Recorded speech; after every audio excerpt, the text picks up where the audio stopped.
Naghahanap ka ba ng recipe ng maha blanca na budget-friendly, easy to follow pero patok sa panlasa?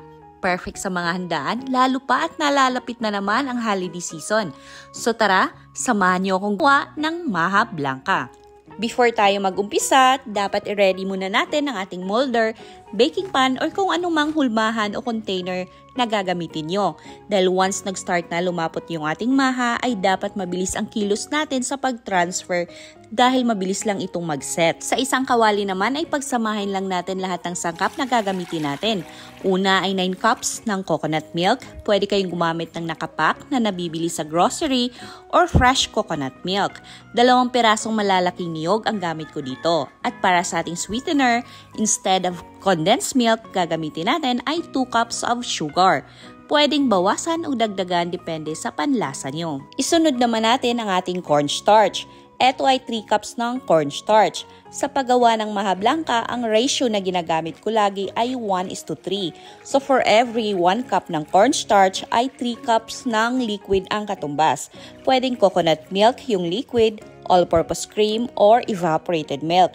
Basta 3 cups yung sukat niya. Para naman mabango ang ating maha blanca ay maglalagay din tayo ng ½ tablespoon ng vanilla essence. At para sa creamy at dagdag lidamnam na maha blanca ay mag-a-add tayo ng 3 swak pack na powdered milk or 3/4 cup to 1 cup ng powdered milk. Tikman ito kung sakto na ba para sa inyo yung tamis. Buksan ang kalan at iset ito sa medium heat lamang o kung sa stove or panggatong, dapat katamtamang apoy lamang ito. Once na pa-start na itong kumulo ay saka tayo maglalagay ng whole corn kernels.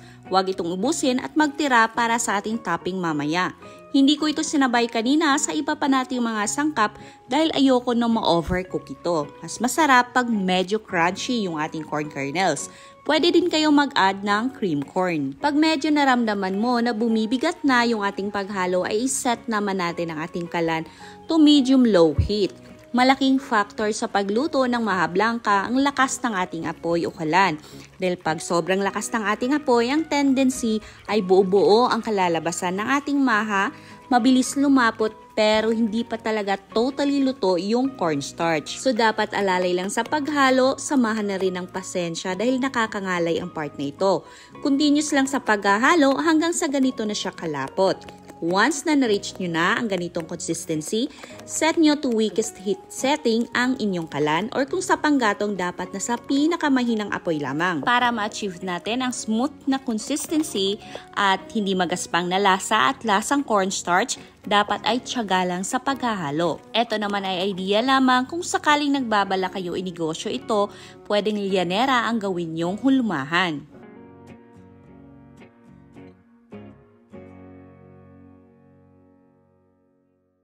At habang mainit pa ang ating maha at hindi pa ito nagsiset, ay ibudbud naman natin yung natirang corn kernels at mag-grate na rin tayo ng cheese para mas appetizing tingnan at para mas mabalansi yung tamis ng ating maha blanca. Itong recipe na ito, kahit hindi mo na ilagay sa chiller, 30 to 40 minutes lang ay firm na at pwede na natin ito tanggalin sa hulmahan at slice. And ready to serve na ang ating budget-friendly yet super yummy na maha blanca. Perfect sa kahit anong okasyon at syempre pwedeng pang negosyo.